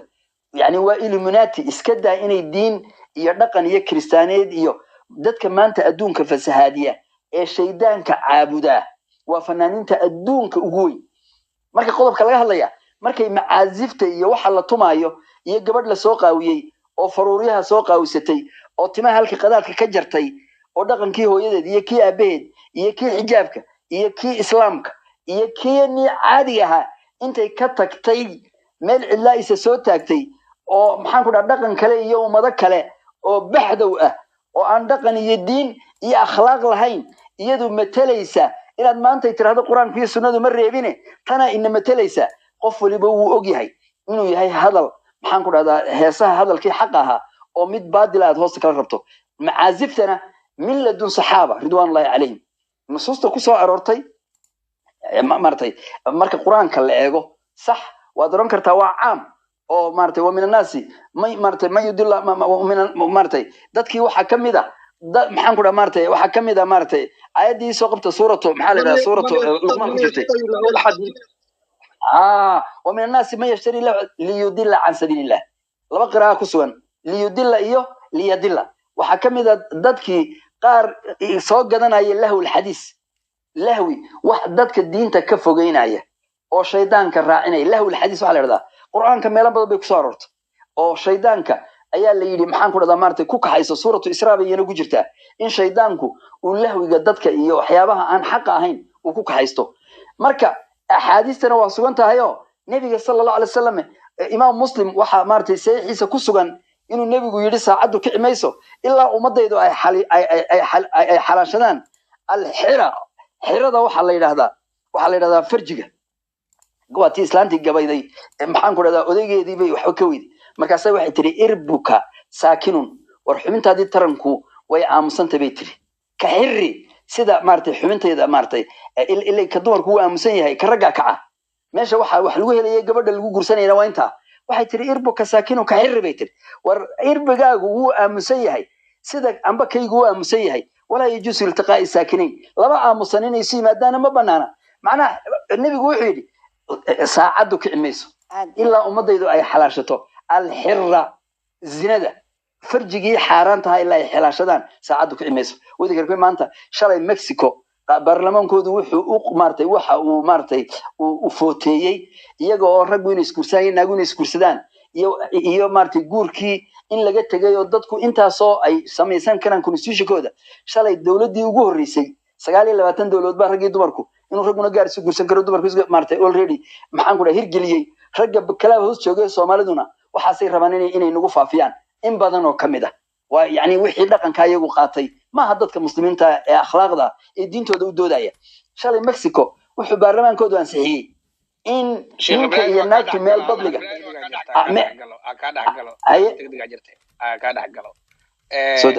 dad baa arrin wada in qolka ay xiraan oo arrimo kusoo heshiinaya ama madashan qalad u arkaya marka sirdoonkaygu waa fog yahay inta xidigta haysata in ka badan lama sii karo waana iga codsi dadka la dejiyay anaa dejiyey sabab farsamo awgood iyo xogta oo wax badan ii sheegaysa marka waxaan rabaa halkaas ka sii wata culimo waraal noqda ay sheekh ibraahim kasoo shalay Mexico waxay jidaysay waa dawladii ugu horeysay dawlado kale aan raaci doona qofku property aanu lahayn nin iyo naag isuguma tagi karaan haddaan loo idmin laakiin meelaha public ah hadday wada tahay hadday park tahay in aanay maartay la criminalize gareyn karin nin iyo naag kasta ama isqamaamaya isqami ama girlfriend ha noqdaan ama boyfriend ha noqdaan ama labin ha noqdaan ama laba naagood ha noqdaan laba qof oo kasta oo jinsi isugu taga meel public ah inaanay wax criminal iyo wax dambiye toona lahayn baa shalay dastuurka lagu soo daray dalka Mexico adaa ogtiniyan kale macnaha waxaan ka hadlaynaa qodobka ku saabsan macaazifta nabigu wuxuu umadaydu maartay saacadu ka cimayso ilaa ay xalaashadaan al-xirra zinada wal xariirta oo ragga xaaraanta ka dumarku ba xariirta loo guli xariirta originalka ee bahalka duudka la dhaayo maartay xayawaanku uu sameeyo way ma xariirta sanaaciga synthetica iyo xadiiska maartay qaybta saddexaad wal macaazif waxyaabaha la garaaco ilaahu xadiiska muusiga inuu muusigu marka xun yahay maanta dadka muusiga adduunka jooga waa dadka maartay drug lordska maartay drug overdose bay u dhintaan waa dadka shayaadiinta caabuda waa dadka maanta koonkan inay diini ka shaqeyso iyo inay akhlaaqi ka shaqeyso yaa lagu dumiyaa shaydaanku wuxuu isticmaalaa dadka macaazifta iyo xumaanta iyo gabadha la soo qaawiyay ee annaga nooga dhigaya inuu dhaqan aan leenahay diin aan leenahay ay tahay waa la ogol yahay gabay iyo maxaan ku dhahaa hees iyo wax kasta oo sharciga islaamka waafaqsan laakiin lama ogola nidaamka aan ka soo amaanaysanay reer galbeedka ee baxdowga intaasaan ka baxo jazaakumullahu khayr assalaamu calaykum waraxmatullahi wabarakatuh waa maasantahay cali raagi waa u mahad celinayaa walaalkii ibraahim waxaan uga mahad celinayaa sida wanaagsan uu hadalkaygii u qodobeeyey kala duwanaanshuhu dhibaato ma keeno oo kuwa naga khayr badan baa kala duwanaan jiray laakiin dhibaatadu waa isdhegaysi la'aanta iyo shakhsi dhaleecaynta labadaasna sheekh ibraahim uu ka fogaaday ilaahay khayr siiyo fasaaxada iyo waxa uu ii qirayna ilaahayna waa uga mahadinayaa asagana waa uga mahadinayaa walaaltinimada soomaalinimo ii ogolaadina waa uga mahadinayaa mid islaamnimana anigu waan u ogolahay walaalkii muslimaan u arkaa oo haddaan qaldanahayna isaxaaya haddaan saxanahayna macnaha igu taageeray waxaan rabaa mahadintaas kadib inaan hal qodob sheego waxaan aad u karahsanayaa inaan aniga iyo hal qof ama laba qof aan dooda yeelanno waxaan rabaa walaalaha kale inay nala wadaagaan gabdho iyo wiilalba oo ay ra'yigooda ay jeedistaan qodobka aan raacsanayaa wuxuu yahay walaalle hadalkaygii ahaa quraanka iyo dastuurku waa kala labo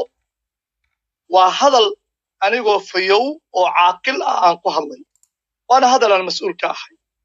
ma diidani aayadda odhanaysa waman lam yaxkum bima anzala allah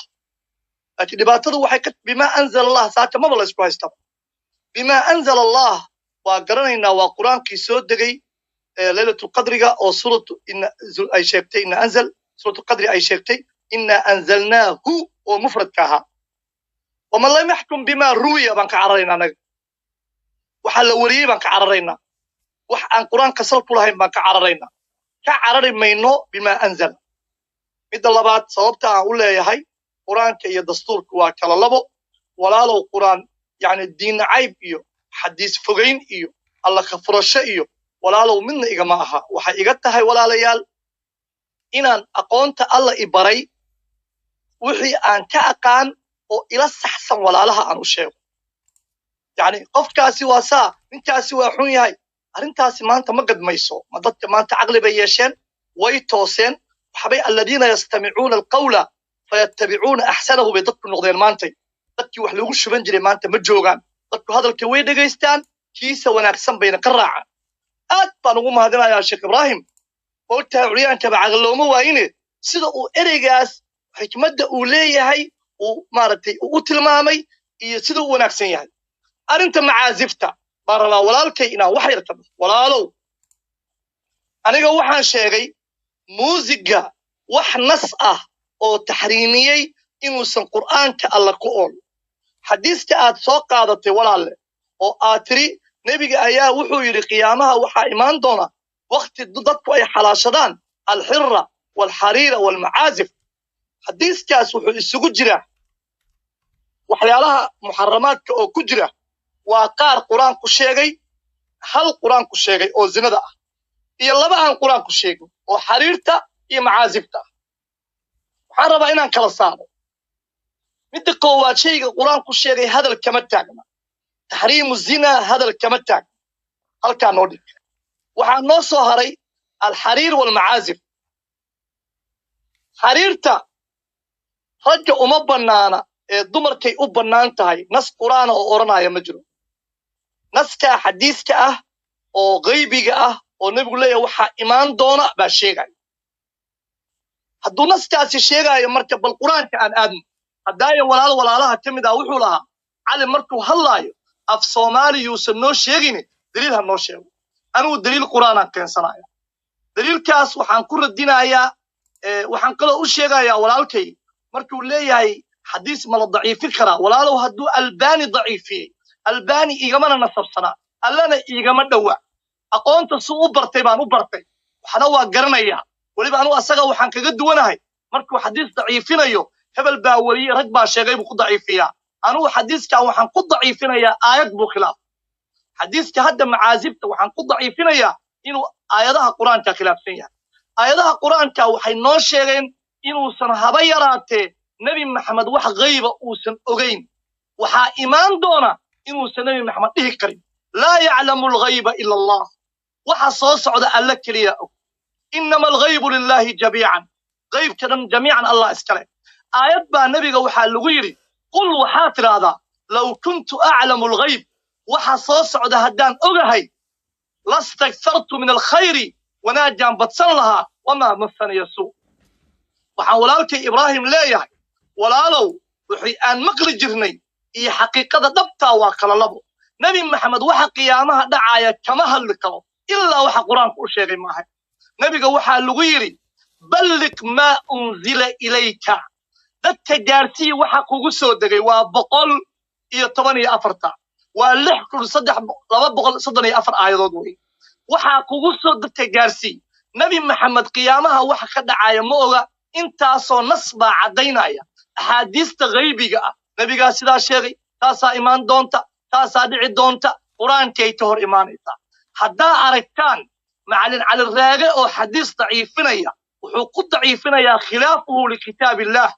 annagu waxaan aaminsannahay wax lagu magacaabo tawxiidulkitaab oo ah masdarka diinta laga qaadanaya inuu qur'aanka yahay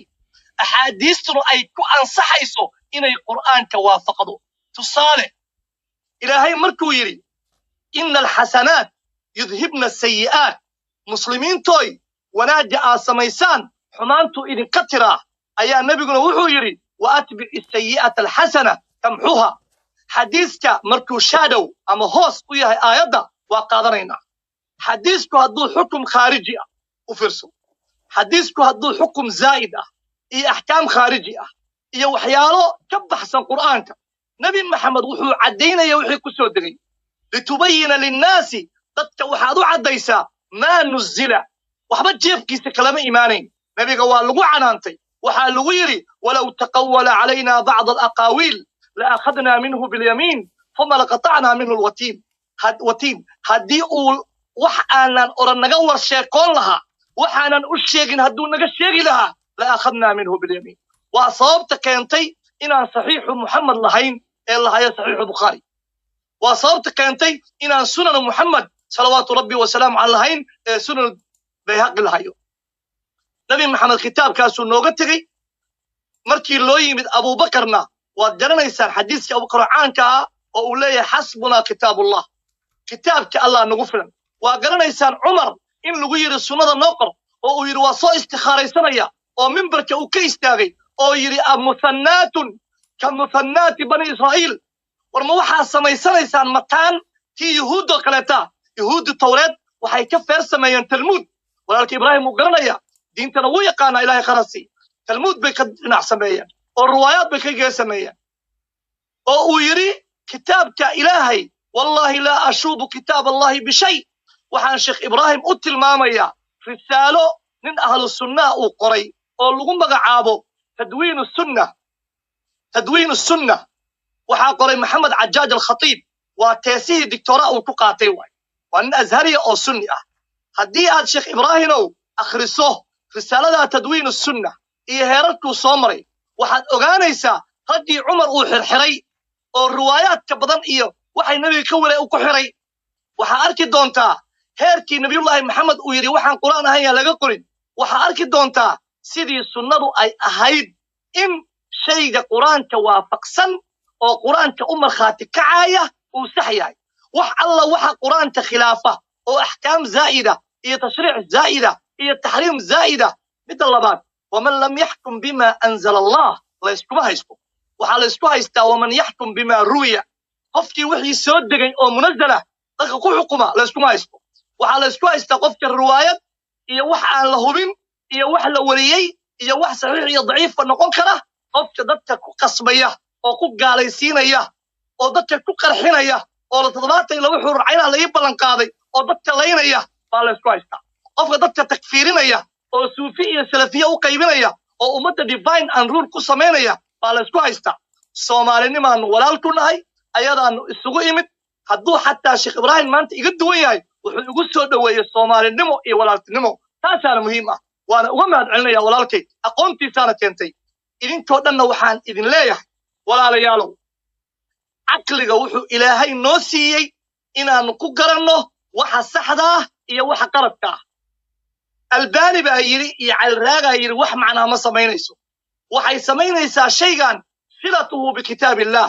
xiriirka uu leeyahay kitaabka alle markii aan lahaa mawduuca bilowgiisa qofka Soomaaliga qabiil iyo midab iyo diin loo eegi maayo waxaan ka duulay shay maanta caam ah oo Sheikh Ibrahim u garanayo walaalaheena Masar oo dad aqoon leh oo ahlu diina oo salafiye leh oo suufiye leh oo ashaaciro leh oo ka buuxaan wadankooda wuxuu ka dhaxeeyaa muslimiin iyo Coptis oo 27% ah dastuur baa ka dhaxeeya dadka Coptista cid ku qasabta diinta ma jirto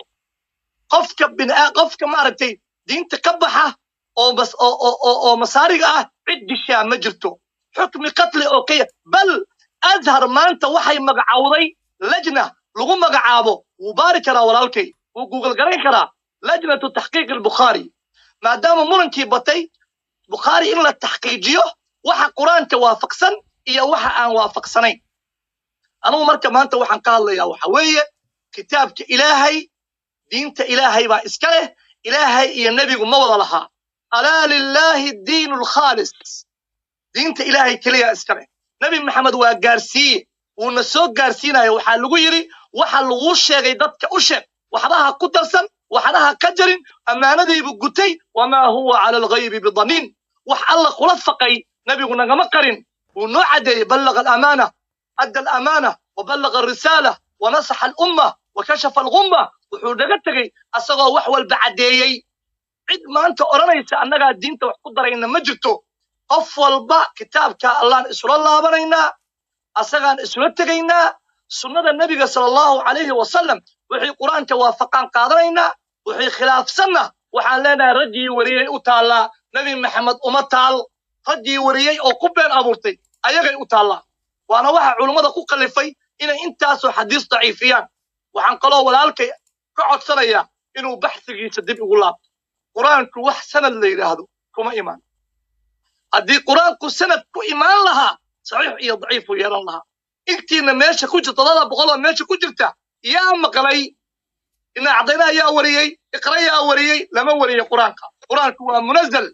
xadiiskuna waa marwi quraanku waa qat'i xadiiskuna waa dhanni quraanku waa wahyi xadiiskuna waa taariikh nabi maxamed laga soo wariyay oo wanaajiisi iyo akhlaaqdiisi iyo sharaftiisa laga qaadanayo cadawga islaamkuna wax badan oo been ah oo israa'iiliyaad ah oo carabiyaad ah ay ku dhaqamadoodii ay ku dareen